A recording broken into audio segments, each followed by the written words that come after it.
Hello everybody, Rosalind here from Spirit Blossoms, Narcissistic Abuse Recovery. Thank you for tuning in today. Thank you for dialing in. Thank you for subscribing and sharing and liking. I want to talk today about something that you can expect from the aging narcissist, and especially when they're hitting points where they're losing their charisma and they're starting to kind of fail in their gaslighting techniques. So some of the signs that you have a narcissist that is on the verge of a collapse, and let me talk about a collapse so that you know what we're walking into here.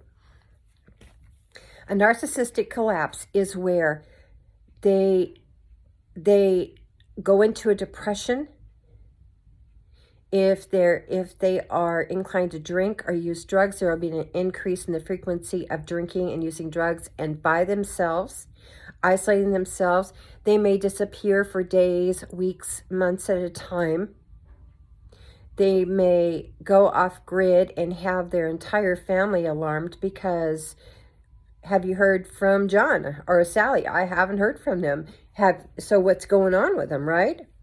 So I want to talk about this because it's really, really alarming when you're walking into a situation where your narcissist is having a collapse. What this means is, okay, some ways you can tell it's coming on. You cannot always predict that it's going to happen. Narcissists are pretty consistent in their gaslighting, in their blame, shame, and guilt, in their devaluation, in their degradation. They're pretty consistent, but when a narcissist goes through a collapse, they can be angry, they can be hostile, they can be frustrated. They are pointing the finger at you, going, you. They're going to bring up all sorts of stuff from the past that has nothing to do with where they really are, because they are experiencing some sort of a failure. Life is, their karma, their life is closing in around them. Whether it's an economic failure or a loss of reputation, or people walking away from them, or in the case of one narcissist that I heard about recently, talking about how they have to pay people to be around them. And that realization for them was huge. I mean, they immediately start blaming all the people, all of their family members, all of their former romantic partners, their children. They start to blame them because it can't be their fault. It has to be other people causing the problems. It can't be them. They can't have that ownership and accountability because they just don't have the emotional coping mechanisms to deal with it. When a narcissist undergoes a psychotic episode or collapse, you're in a danger zone. If they are inclined to be physically aggressive, they're going to be physically aggressive. If they're going to be verbally abusive, they're going to up their game and be particularly verbally abusive. If it's around finances and you are married to, living with, or have a roommate that is a narcissist going through this kind of collapse, they may withhold finances from you. And in terms of what they've committed to honor, like I've spoken before about having the bad roommate who I really had to remind in advance to, hey, your rent is coming due, and they still were going out and frivolously spending money. Narcissists will disappear. They will, and if it is somatic narcissism, they will go and they will have an affair or multiple affairs on you. That's particularly devastating when you find out about it, because you're like, whoa, where did that come from? And in the case of one of my clients who's given me permission to talk about this, her narcissistic spouse left his email open on the shared laptop. She goes to check her email, and right in front of her is conversations that he's having with a group of people about how they're going to be hooking up at a local hot tub location. This was years ago, before COVID, obviously. But it was devastating to her. That's when she said, I've had it. And she walked out on the narcissist. His collapse, what it looked like, was him going out and having affairs with random strangers from a dating website. Hookups. If you have a verbally aggressive narcissist who's going through the collapse, and a collapse, it feels like it comes out of the clear blue. But because a narcissist tends to isolate and withdraw prior to the collapse, you have no way of seeing it coming, because they're going to ghost you. If you're lucky to get a one-word answer, they will not pick up their phone. They may not show up to work. They will ignore financial obligations that benefit them directly. And oftentimes a narcissist who has a drug or alcohol habit will find themselves in financial straits because they're spending more money on covering up the emotions that around their own failure, their own feelings of inadequacy. But this is a dangerous situation anyway that you look at it. And if you must communicate, saying to them, I'm sorry that you're experiencing this in your life. In this case, it's okay. Don't take ownership, though, for the things that they're accusing you of, because it's not yours to own. They have gotten themselves to this point because what used to work for them no longer works. They're no longer 20 and cute, but this is very common with aging narcissists. People that have lost their looks or have lost money, made poor financial decisions, had poor decisions in terms of who their friendships were, have their family go, wow, I see you for the first time. And this is when the collapse, what happens usually right before the collapse, is that the mask of the narcissist is really exposed to everybody around them. Now, that is key here, that the mask of the narcissist falls away and everybody starts to see exactly who this narcissist is. And with that loss of prestige, that loss of elitism, that loss of status, whether it's physical or in the community, that loss of elitism is devastating to them. And what they do when they go through the collapse, although it's somewhat predictable, is devastating to you and anyone else that is in their path. And I'm going to tell you right now, if you know a narcissist is headed for a collapse and you have children with him, get your kids out of the line of fire. Do not let them be bullied or hurt by this narcissist. And if you have a somatic narcissist whose outlet is to go and cheat, don't take it personally. It is all on them. It's how they're choosing to process that information, because here's the thing, if you had been more supportive in their eyes, they wouldn't have to cheat and go be with somebody else. It's still your fault. You're not going to win. The best thing you can do is to just not get involved with a narcissist. And when the mask comes off and you see who they really are,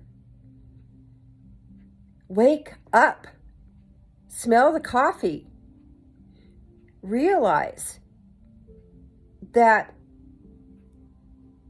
you're dealing with someone who has become or is becoming unhinged. And no amount of reason or reasonable conversation or logic is going to get through to them at all. Don't put yourself in the line of fire or in danger. In some cases, if they are covert narcissist and they're going through a collapse. So it's like covert narcissism and borderline personality disorder are very close. If they are covert narcissists with BPD, and there's different types of BPD. If they are, and there's subsets of it, but at its worst, they are cruel, they are mean, they're aggressive, and they're going for your carotid artery and the jugular. Give them space. And I'm going to tell you this is an 18 plus show because it is freaking crazy what they will say, what they will do.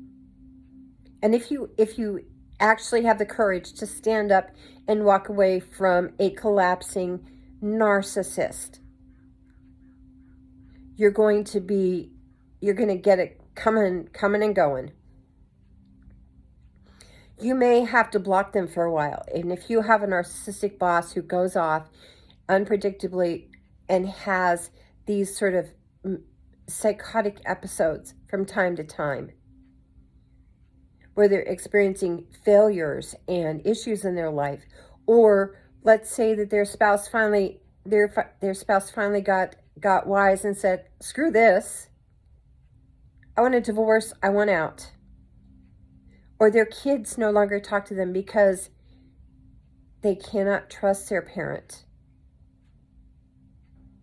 They can be very charming. When they go after they've gone through the collapse, they go back to trying to be charming and to lure you back. And in covert narcissism, what I found, because I had a parent that was a covert narcissist, what I have found from my own experience with a covert narcissist as a parent is they draw you in and then they slap you away. They bring you, they're extravagant, they do for you, they lavish you with what you want, and then they slap you away and they deprive you of the very things that they have promised to do for you or have given you. Because in their eyes, the promise was only valid as long as they felt it was valid. And a narcissist being a creature of lies. Lie about everything. They have lied for so long that they actually believe the crap that they're saying. And again, this is an 18 plus show for a reason. I am a survivor of narcissistic abuse. I was never a victim. As soon as I could, I moved out and I went through several years of counseling. I still have someone that I work with just to maintain a healthy boundary, a healthy balance. Because once you have been a narcissistic supply, especially when you grow up with it, and being empathic as I am, I need to have an accountability and have someone and have that person I can talk to who helps keep me in my lane and from moving into the realm of being attracted to another narcissist. It's why so many people that have been in severe narcissistic relationships do not want to date again, never want to get married again, do not want to engage in any interpersonal romantic relationships again, period. They'd rather be single than deal with the fallout from the narcissistic abuse. And part of this is back to that collapse. Part of it is a collapse where the meltdown happens. It is just like, and it's like a nuclear bomb going off. And when it goes off, you better hope that you have an escape. You may have to pack a bag and to go spend the night if they don't leave after the bomb goes off. You might have to pack a bag and go stay with someone that you love and trust pack your animals and kids into the truck and go. Or your car or your minivan and go. And the recuperation rate, meaning when the narcissist has moved past having their juvenile tantrum, because it's like having a 5-year-old and if if it's an aging narcissist, a 5-year-old and a 60-year-old simultaneously. It's the same strategies. It's like seeing a grown person having a 5-year-old tantrum. It's not fair. Nobody loves me. I can't take this. And they go into this rage. And having gone through that, I do recognize a narcissistic rage, and I will give, if I have to work with a narcissist, or they have to be in my life, meaning that it's just part of what is. I mean, I've talked about narcissism in nonprofit. It's very prevalent. In corporations, very prevalent. Sometimes you engage the strategies, gray rocking, holding healthy boundaries, staying in your lane, and whatever you need to do to stay clean, clear, free, healthy, happy. Remember, a narcissist wants to control you emotionally, mentally, physically, and they want to make sure that you do not ascend spiritually, because heaven forbid that you should be the best version of yourself every day, because they want to take that from you. And I know this sounds severe, but when my client shared with me about their mate going through, and given permission to share, of course, again, going through an acute psychotic collapse, it was horrific. It took the narcissistic abuse to a whole new realm. And my friends, if you see that the signs, first, that they're beginning to withdraw and isolate. They're beginning to destabilize in small instances. 3, they start bringing up things from the past where they feel things were unfair for them. And 4, they're giving you, at best, one-word answers in text messages or when you talk to them. And 5, they start accusing you of provoking them, so that when they have the collapse, it's your fault. You don't have to put up with this. You don't have to live with this. As always, have a plan, stick to it. And before you get involved again with someone, if you've left a relationship where you've been abused by a narcissist, do a deep background check. Have them meet your friends and family and get their opinion first. And now if your families are narcissists, maybe not your family, but I've talked about those 2 friends that you have that give you the down to the roots of the tree truth.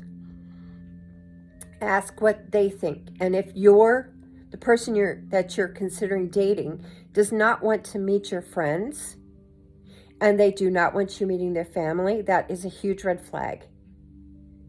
They cannot control what the friends and family are going to say about them, or how they're going to delineate and define their reputation. You're going to hear everything.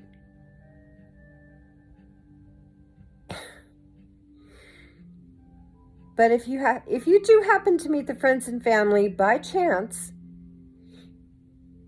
really listen to what they're saying and the jokes they're laughing the little jokes that they're laughing about in relationship to that person. But when a narcissist has that collapse, you just better get out of their way. And in some cases, you might need to, if they have a tendency towards physical violence and aggression, you may need to get a restraining order. Or at the very least, report them to the police for feeling unsafe. Narcissism is something that it runs in families, and a narcissist that has undergone, a child that's undergone severe trauma can actually move into borderline personality disorder or covert narcissism. Physical or verbal or sexual abuse will push that person into such a defensive posture that they start projecting outside themselves it's never their fault, and they are moving into victim status. And that's where they will remain the rest of their life. Even if they go in for counseling and therapy, it will be a struggle for them to maintain balance. But I do believe, and I do know, that you can recover from narcissistic abuse, that you can find your beautiful life, that you can move forward, that you can start to see days where you have happiness and joy, and you're not operating from fear or the need to be perfect, because you're narcissist. If you make a mistake, they're going to be all over it. Narcissists are great micromanagers. They love to micromanage. But when the narcissist loses power and they move into this narcissistic collapse, when the dust settles, they're going to be surprised to see just how many people have abandoned them, which ties even more into their sense of being the victim and poor me. No one wants to be with me, and as in the case of my client, having her romantic partner say, people only want to be with me if I pay them. And now he's a victim there. Ridiculous. You will have better. Stand your ground, stay in your lane, gray rock, block them if you have to. And one other thing, I would block and limit your communication to people that are in their family or old close friends. Because even though they may say they're your friend too, they were not your friend first. The loyalty always goes back to the narcissist, because they're going to do everything they can in their power to charm them. In the case of one narcissist I know, they go around and they take people out to dinner, and they buy them presents, and they lure these people back into their lives because they need a supply of blame, shame, and guilt. So my friends, if you need support, my contact information is below. You can reach me in the contact form on my website. I offer one-on-one sessions, or I'm happy to help you find a therapist in your area that is qualified to help you walk through this. And it's very important for you to understand the type of narcissist that you're dealing with, because depending on that type of narcissism, you're going to have to have a different strategy. I hope this has been helpful. Thank you for watching all the way through. This is Rosie Lentz of Spirit Blossoms Narcissistic Abuse Recovery channel. You've got this. You can do this. You can be free of narcissistic abuse, and you don't have to undergo it again, because you are smart enough and wise enough to know the markers and to know that by working on you and focusing on your growth, not from a narcissistic way, but your growth and your evolution, that you're bypassing a lot of the bullshit that is being thrown your way. We don't have to fall into the narc trap again. We deactivate it. Thank you, my friends. From me to you, this is Rosie Lentz signing off. See you again soon.